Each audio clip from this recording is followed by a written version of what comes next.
E aí, Ruers, já quero agradecer de antemão que a gente está tendo um aumento das visualizações e tivemos 5 novos inscritos. Isso, sem ironia nenhuma, é muito bom, porque o objetivo aqui do canal é crescer devagarinho, bem devagarinho, sem criar público nichado, sem falar para viralizar. E aí é uma tarefa um pouco mais difícil. Então eu vou pedir, por gentileza, que você deixe o seu like, você se inscreva, aperte no sininho, para que o YouTube vá entendendo que tem algo aqui interessante, tá bom? Sempre nesse sapatinho, devagarinho. Senhoras e senhores, eu sou muito interessado no pensamento do Jung, principalmente num conceito que ele apresenta chamado individuação. Não sei se vocês me acompanham por aqui, eu gosto de operar com a minha mente analítica, com mais de uma teoria, mais de um pensamento psi. A gente pode dizer que isso é bem comum hoje em dia, não só no Brasil, ou seja, o psicanalista, aquele que trabalha com as ficções do inconsciente, ele opera com várias teorias. Posso citar um livro dentro do campo junguiano, que os junguianos mais ortodoxos não gostam, que é o livro Psicanálise Junguiana. É um calhamaço de folhas de vários pensadores e analistas clínicos junguianos que defendem uma aproximação das escolas objetais, por exemplo, Winnicott, Melanie Klein, com o pensamento do Jung, que é exatamente o que eu venho fazendo na minha prática, eu diria com bastante êxito, né? No sentido de ver os benefícios disso na prática clínica. Né? Então, me considero um empirista. Tenho estudado bastante o Ferenczi e também é um autor que se aproxima do Jung e traz benefícios para a prática clínica. Tá certo? Individuação, senhores, é um conceito maravilhoso. Vale lembrar que o Jung está perto ali do romantismo alemão. E é uma ideia que ela é simples e não é. A ideia é que se individuar não tem nada a ver com indivíduo.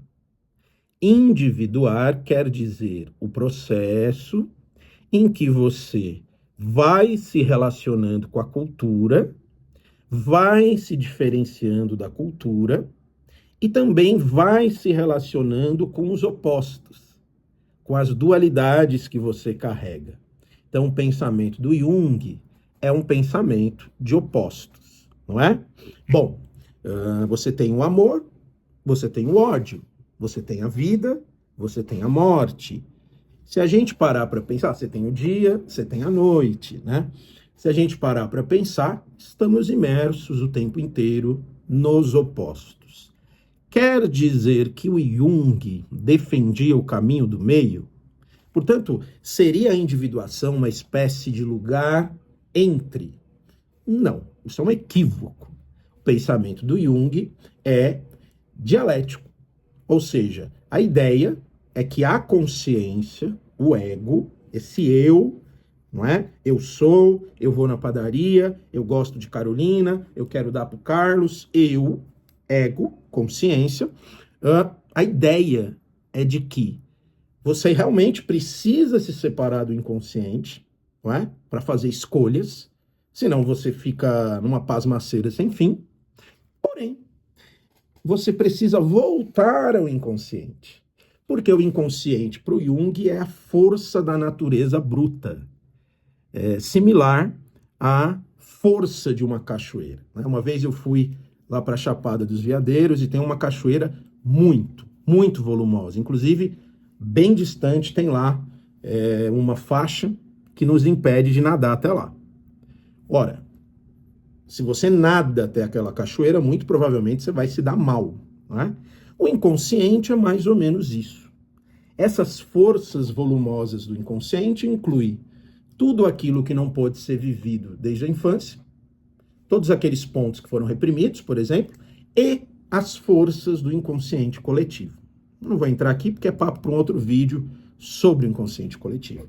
Tudo isso, consciente pessoal, inconsciente coletivo, é uma cachoeira volumosa, perigosa e, ao mesmo tempo, da natureza que nos traz muita vida. Você deve ter captado que, se a consciência se aproxima dessa fonte de energia com o devido cuidado, se tornando permeável a essa potência, a vida se torna muito mais potente, interessante e forte. O Jung não tem uma visão da vida docinha, caminho do meio. Isso são os junguianos maluquetes. O Jung vai dizer que a vida se assemelha ao processo do martelo, da marreta com a bigorna, não é? É das tensões, é das pancadas que nasce a luz. Isso combina belamente com o conceito nietzscheano de que é do caos que nascem as estrelas cintilantes. Essa frase é uma das coisas mais bonitas e profundas que eu já ouvi nessa existência. Podemos avançar? Já deixou aí seu like, seu comentário? Vamos seguir. Nos tempos atuais, e a gente precisa fazer sempre esse exercício de atualização dos autores, a gente tem, curiosamente, uma explosão de pensamentos, eu diria, ideológicos, filosóficos, religiosos. Aqui, falando especificamente do Brasil, toda uma ideia de decolonialismo, a gente tem as propostas da não monogamia, a gente tem uma abertura para o pensamento afro, a gente tem 1000 movimentos. Muito mais interessante que uma tradição única. Muito mais interessante que o poder da igreja. Muito mais interessante que uma paralisação desse processo dialético histórico. Eu penso assim. Essa visão é otimista, de fato. Porém, há uma vez que a tradição perde força, como elemento organizador do coletivo e do individual, o sujeito cai em angústias consideráveis, não é? O sujeito, frente à desconstrução, ele fica aflito, na ponta do sistema aí, né? Muito que bem. Isso posto, é um lugar que vai exigir do sujeito escolhas, não é? Será que ele vai pertencer à não monogamia? Será que ele vai pertencer à tradição neopentecostal? Será que ele vai pertencer ao grupo de atleta? Será que ele vai ser um boêmio? Será que ele vai ser um roqueiro?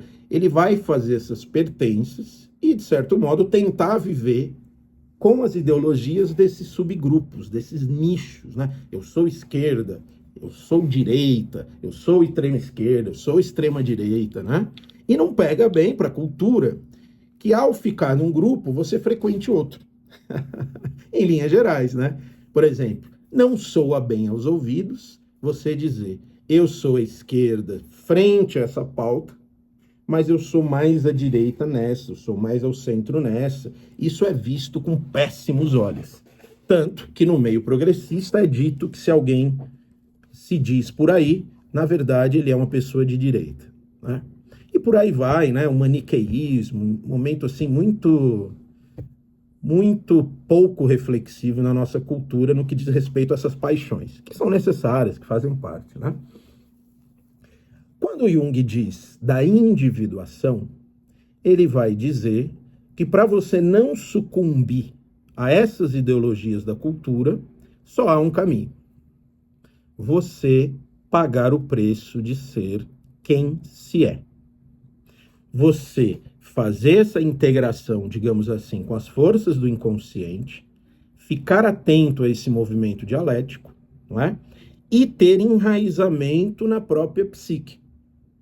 Porque estando enraizado na sua psique, você consegue passear nas ideologias e, se for o caso, escolher. Mas sem se misturar com as forças do grupo. É ou não é um belo conceito? Evidente que para você se enraizar, você precisa fazer um longo processo de pesquisa entre as forças do inconsciente e a consciência, não é?